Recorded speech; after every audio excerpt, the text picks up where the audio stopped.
What is going on, guys? Welcome back to another episode of Zarosports. This is Tech Tuesday, and today we're going to be reviewing the GoPro Hero Session. It's an old camera, but let's go ahead and take a look. Cue the music.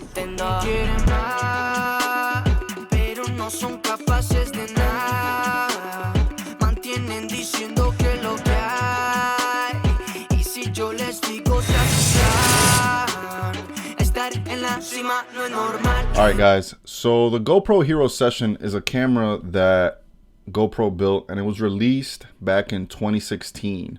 So I mean, it's nearing like 4 years old now, but it's still a great camera. It has a 10 megapixel images, no image stabilization, but it does have a very good battery life. I get about a little over 2 hours of continuous shooting on this thing, and I think that that's pretty darn good.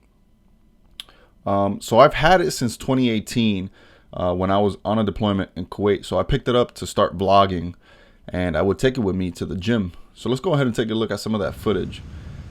So yeah, I'm gonna leave linked here in one of the cards the older vlogs, so you can take a look at those. But that's kind of like how I got started here on YouTube. I mean, yeah, the image is good. Take a look.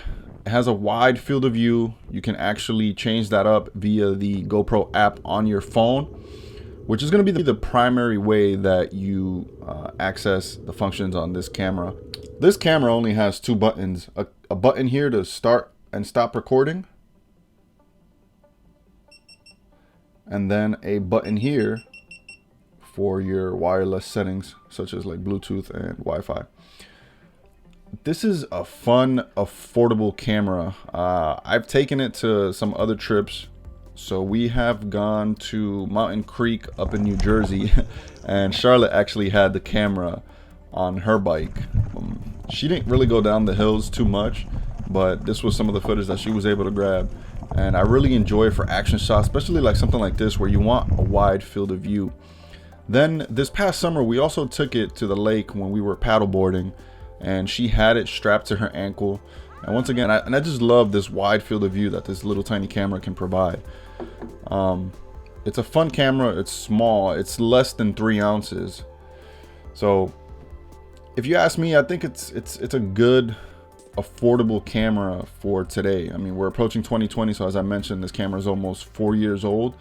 It has been discontinued, so GoPro doesn't make it anymore. But if you find a good deal on Amazon, I definitely recommend picking one up. Right now, I looked it up. It's going for $249, which in my opinion, I think that's way too expensive. You can definitely just jump up and get one of their current Hero models for around that price point, like around that $299, or you can get the better one for $399. But either way, I think $249 is way too much. If you can find one for around $100 or maybe even less, that'd be a perfect pickup. Because you don't need like the latest and greatest tech to be able to produce good content. I know I get caught up watching all the tech reviews, and I'm like, oh man, I need that camera and this camera. But the point of this review was just to show you that you can still create, you can still have fun with some of your older tech. It's still going to be good to use, and you're still going to get a good quality video. All right, guys, that's going to wrap up this video. Remember to hit that subscribe button. Let's stay up to date.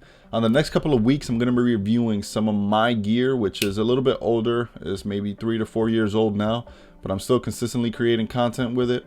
Remember, you don't need the latest and greatest, so let's continue doing with what we have. I'll see you guys next week on Tech Tuesday. Peace.